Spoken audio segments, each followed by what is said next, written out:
Assalamualaikum warahmatullahi wabarakatuh. Perkenalkan, nama saya Safira Dewi Andika dari kelompok 5 yang akan memaparkan hasil diskusi makalah kelompok kami yang berjudul Analisis Pendapatan Nasional. Saya akan menjelaskan mengenai keseimbangan pada perekonomian dua sektor. Apa sih perekonomian dua sektor itu? Nah, perekonomian dua sektor yaitu ada sektor perusahaan dan juga sektor rumah tangga. Dalam perekonomian dua sektor ini tanpa melibatkan campur tangan dari pemerintah. Kok bisa? Bisa, karena perekonomian dua sektor ini seperti namanya kan perekonomian dua sektor, berarti di dalamnya hanya ada dua sektor, yaitu sektor perusahaan dan juga sektor rumah tangga. Bisa dilihat dari sirkulasi perekonomian dua sektor di samping saya. Nah, rumah tangga kan mempunyai faktor-faktor produksi yang pastinya dibutuhkan oleh perusahaan. Maka perusahaan membeli faktor-faktor produksi dari rumah tangga dan membayarkannya berupa gaji, upah, sewa, ataupun profit kepada sektor rumah tangga. Lalu perusahaan mengolah faktor-faktor produksi yang tadi dibeli menjadi barang ataupun jasa. Di sini rumah tangga menginginkan ataupun membutuhkan barang-barang untuk konsumsi diri sendiri untuk konsumsi rumah tangga berupa barang ataupun jasa. Dari sini rumah tangga pastinya membelanjakan uang untuk membeli barang ataupun jasa yang dijual dari perusahaan.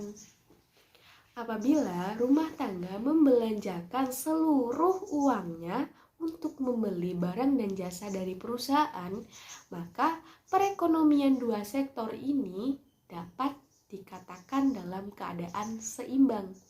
Karena pengeluaran dan juga pendapatan itu sama-sama dalam keadaan seimbang. Lalu, bagaimana jika perekonomian dua sektor ini dalam keadaan tidak seimbang? Baik, saya akan menjelaskan contoh perekonomian dua sektor ketika dalam keadaan tidak seimbang dan bagaimana cara mengatasinya.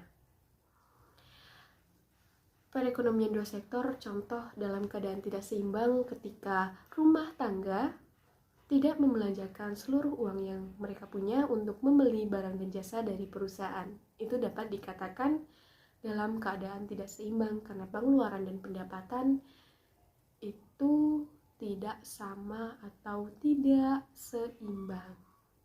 Bagaimana cara mengatasinya? Yaitu apabila uang yang tadinya tidak dibelanjakan rumah tangga untuk membeli barang dan jasa dari perusahaan itu ditabungkan kepada pasar modal ataupun lembaga keuangan seperti bank. Lalu, lembaga keuangan ataupun bank ini menampung uang yang tadi ditabungkan oleh rumah tangga yang nantinya akan dijadikan modal oleh para investor. Lalu, investor ini meminjam modal kepada lembaga keuangan dari uang yang tadinya ditabungkan oleh rumah tangga. Nah, modal investor ini nantinya akan disalurkan atau diinvestasikan kepada perusahaan. Maka itu dapat dikatakan perekonomian dua sektor ini dalam keadaan seimbang kembali. Mungkin itu yang dapat saya sampaikan. Terima kasih.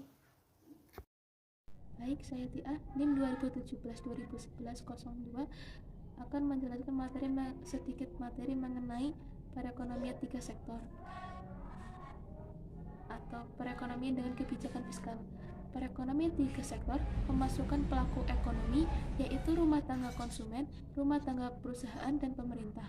Peran dan kontribusi pemerintah dalam perekonomian dikonstruksikan dalam kebijakan fiskal yaitu politik anggaran atau APBN, yang terdiri dari dua komponen, yaitu penerimaan negara dan belanja negara.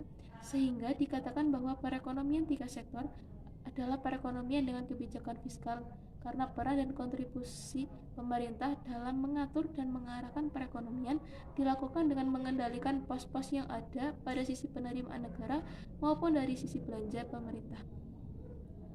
Komponen pada penerimaan negara adalah dari unsur pajak, sehingga analisis kebijakan fiskal akan banyak menyoroti tentang aspek dan implikasi pajak pada perekonomian. Ya, saya Purnomo Wayamurti akan melanjutkan materi yang selanjutnya tentang pajak dan implikasinya pada perekonomian. Penerimaan pajak dijadikan sebagai pendapatan negara bagi pemerintah untuk menunjang perekonomian. Jumlah penerimaan pajak yang tinggi sangat diharapkan bagi pemerintah, namun hal itu tidak lepas dari bagaimana cara fiskus dalam melakukan penagihan pajak. Dari sudut pandang ekonomi, pajak merupakan penerimaan negara yang digunakan untuk mengarahkan kehidupan masyarakat menuju kesejahteraan, karena pajak sebagai motor penggerak kehidupan ekonomi masyarakat yang dijalankan oleh pemerintah dengan menyediakan berbagai prasarana ekonomi untuk menunjang perekonomian yang erat kaitannya dengan pertumbuhan ekonomi. Saya Nabila Zahana, NIM 2017-2011-06 akan menjelaskan tentang perekonomian terbuka atau perekonomian 4 sektor. Pada perekonomian terbuka, di dalam perekonomian ini terdapat 4 sektor pelaku, yaitu yang pertama ada sektor rumah tangga, yang kedua ada sektor perusahaan, yang ketiga ada sektor pemerintah, dan yang terakhir ada sektor luar negeri. Hal ini terjadi karena hampir setiap negara di dunia ini mengadakan hubungan atau transaksi dengan luar negeri. Terjadinya hubungan dengan luar negeri ini akibat dari perekonomian tersebut tidak mampu mencukupi kebutuhan ekonomi dengan hanya mengandalkan sumber daya ekonomi yang dimiliki. Untuk menentukan besarnya pendapatan nasional pada perekonomian terbuka ini sama dengan menentukan pendapatan nasional pada perekonomian sebelumnya, yaitu dengan menjumlahkan pengeluaran sektor-sektor ekonomi. Pengeluaran sektor luar negeri ini terdapat ekspor atau X dan impor atau M. Selisih nilai ekspor dan selisih nilai impor atau X min M ini bisa disebut dengan ekspor neto. Untuk menghitung pendapatan nasional keseimbangan pada perekonomian terbuka dapat dilakukan dengan jalan menyamakan antara sisi pendapatan dan sisi pengeluaran, yaitu Y sama dengan C plus I plus G plus X min M, di mana C itu konsumsi, I itu investasi, G itu belanja pemerintah, X itu ekspor, dan M itu impor.